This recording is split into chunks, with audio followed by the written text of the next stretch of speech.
আজকে তোমাদের সাথে আমার জীবনের কিছু কথা শেয়ার করব। তো হয়তো বা এই ভিডিওতে বলে শেষ করতে পারবো না। যদি ভালো লাগে তাহলে পরের ভিডিওতে বলবা, আমি অবশ্যই আমার জীবনের কথাগুলো বলবো। তো আগে চাকরি করতাম, অবশ্যই গার্মেন্টসে চাকরি করতাম। অসুস্থতার কারণে 2 মাস ধরে চাকরিটা ছেড়ে দিয়েছি। তো 2 মাস ভালোই চলছিল সংসার। হঠাৎ করে তোমাদের ভাইয়ার অফিসেও একটু ঝামেলা হয়ে যায়, যার কারণে কষ্টটা একটু বেড়ে যায়। নিজেও অসুস্থতার কারণে চাকরিটা ছেড়ে দিই। তো আজ থেকে প্রায় 12 বছর আগে মা বাবার অবাধ্য হয়ে নিজের পছন্দের ছেলেকে বিয়ে করেছি। হয়তো বা এটাই আমার ভুল ছিল, কিন্তু না, এটা আমার ভুল ছিল না, এটা আমার সঠিক সিদ্ধান্ত ছিল। সঠিক মানুষের হাতটা ধরেছিলাম। যদি গাছতলা বসেও খাই তবুও শান্তি লাগে, কারণ ওই মানুষটা খুব ভালো। আজও পর্যন্ত মা, ভাই, বোন, আমার আব্বা মারা গেছে। তো আল্লাহ তাআলা তাকে জান্নাতবাসী করুক। আমার ভাইয়েরাও অত আমাকে পছন্দ করে না। আছে দুনিয়াতে আমার মাটা শুধু আমার জন্য কাঁদে। যাই হোক, দুনিয়াতে ভাই বোনের সম্পর্ক হচ্ছে ভালো সম্পর্ক।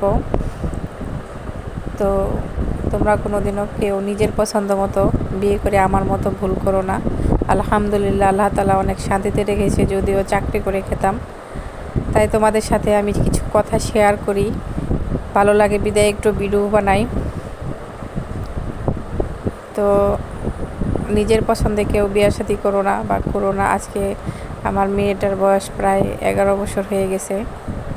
তো তোমরা সবাই আমার মেয়ের জন্য দোয়া করবে। আমি জানি আল্লাহ তাআলা ওকে ভালো ছেলের হাতে তুলে দিতে আর ভালো মতো মানুষ করতে পারি, এটাই তোমাদের কাছে চাওয়া। আর আমার ভিডিও যদি তোমাদের ভালো লাগে তাহলে অবশ্যই লাইক, কমেন্ট, সাবস্ক্রাইব করে পাশে থাকবে। তো হয়তো বা গরিব, মধ্যবিত্ত, কিন্তু আল্লাহ তাআলা আমার সুখ দিয়েছে অনেক। তো এতদিন চাকরি করতাম, এখন আর চাকরি করি না, বাদ দিয়ে দিছি। নিজের শরীরটাও বেশি একটা ভালো না, এই কারণে। তো আজকে আমরা বাসার সবাই মিলে পিকনিক খাচ্ছি, দেখতেই পাচ্ছ। রান্না করছি আর তোমাদের সাথে একটু গল্প করছি, কারণ মনটা ভালো লাগছে না, অনেক খারাপ লাগতেছিল। তাই কার সাথে কথাগুলো শেয়ার করব বুঝতে পারছিলাম না। তাই ভাবলাম যে তোমাদের সাথে একটু শেয়ার করি। সারাদিন একা একা থাকি বাসায়, ভালো লাগে না, আর শরীরটাও অসুস্থ, যার কারণে কিছু কথা তোমাদের সাথে শেয়ার করলাম। তো 12 বছর আগে যে সিদ্ধান্তটা আমি নিয়েছিলাম, অবশ্যই ভুল সিদ্ধান্ত নেইনি। নিজের পছন্দ মতো বিয়ে করেছি, আলহামদুলিল্লাহ। তার সাথে আমি সুখেও আছি, ভালোও আছি। কিন্তু দুঃখ একটাই, ভাইয়েরাও পছন্দ করে না, আজও পর্যন্ত মেনে নিতে পারেনি। আর আমার আব্বা তো মানতেই পারলো না।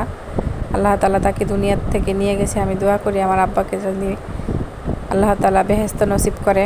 বাবা মা তো বাবা মাই, বাবা মার জন্য সবসময় শুভকামনা থাকে সন্তানের।